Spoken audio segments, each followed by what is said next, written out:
ഇന്ന് രാവിലെ റേഷൻ കടയിൽ നിന്ന് കിട്ടിയ മാവ് ഉപയോഗിച്ച് പുട്ടാണ് ഉണ്ടാക്കുന്നത്. അപ്പോൾ മാവെല്ലാം ഇട്ടു. പിന്നെ അതിന് ശേഷം ആവശ്യത്തിന് ഉപ്പും കുറേശ്ശെ വെള്ളം ഉപയോഗിച്ച് നനച്ചെടുത്തു. പിന്നെ അതിന് ശേഷം ഇനി തേങ്ങ തിരുങ്ങണം. അപ്പോൾ മാവൊക്കെ നനച്ച് വെച്ച് ഇച്ചിരി കുതിരാൻ വെച്ചു. പിന്നെ അതിന് ശേഷം തേങ്ങയൊക്കെ ഒന്ന് തിരുങ്ങിയെടുത്തു.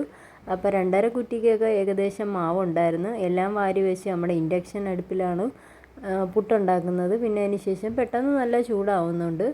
അപ്പം ഏകദേശം പുട്ടെല്ലാം വെന്ത് വന്നിട്ടുണ്ട്. അങ്ങനെ കുത്തിയിട്ട് അപ്പോൾ എല്ലാം നേരെ കിട്ടിയിട്ടുണ്ട്. പിന്നെ അതിന് ശേഷം നമുക്ക് അടുത്ത ജോലി എന്ന് വെച്ചാൽ ചോറ് വെക്കാൻ വേണ്ടി അടുപ്പ് വൃത്തിയാക്കി. പിന്നെ അതിന് ശേഷം വിറകൊക്കെ വെച്ചു. പിന്നെ തീയൊക്കെ കത്തിച്ചു. പിന്നെ വെള്ളവും കലമൊക്കെ അടുപ്പത്ത് വെച്ചു. പിന്നെ അതിന് ശേഷം ഇനി അരി കഴുകലാണ് ജോലി. അപ്പോൾ ആദ്യം ഒന്ന് കലം വെച്ചപ്പോഴത്തേക്കും ഒന്ന് ചരിഞ്ഞു പോയി. പിന്നെ നേരെയാക്കി വെച്ചു.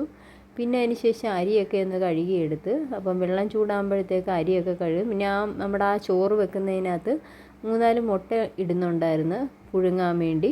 അപ്പോൾ അരി കഴുകിയിട്ട് ഒന്ന് തിളച്ച് വരുമ്പോൾ ഇടാമെന്ന് വിചാരിച്ചു മുട്ട. പിന്നെ അതിന് ശേഷം അരിയൊക്കെ ഇട്ടു. പിന്നെ 3-4 മുട്ടയും കൂടെ എടുത്ത് വെള്ളമൊക്കെ തിളച്ച് വന്നപ്പോഴത്തേക്ക് ഇട്ട്.